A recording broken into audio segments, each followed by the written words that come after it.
First, we need to set the model to 8.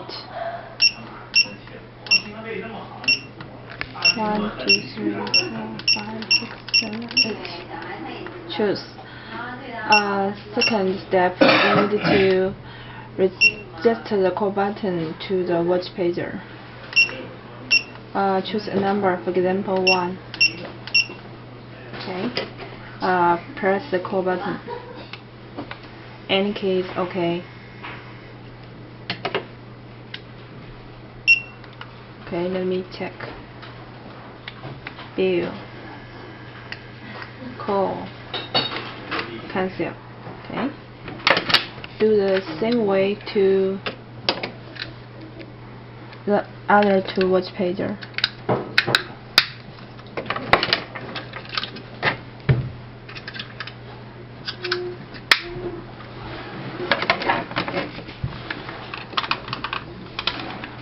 Let me check.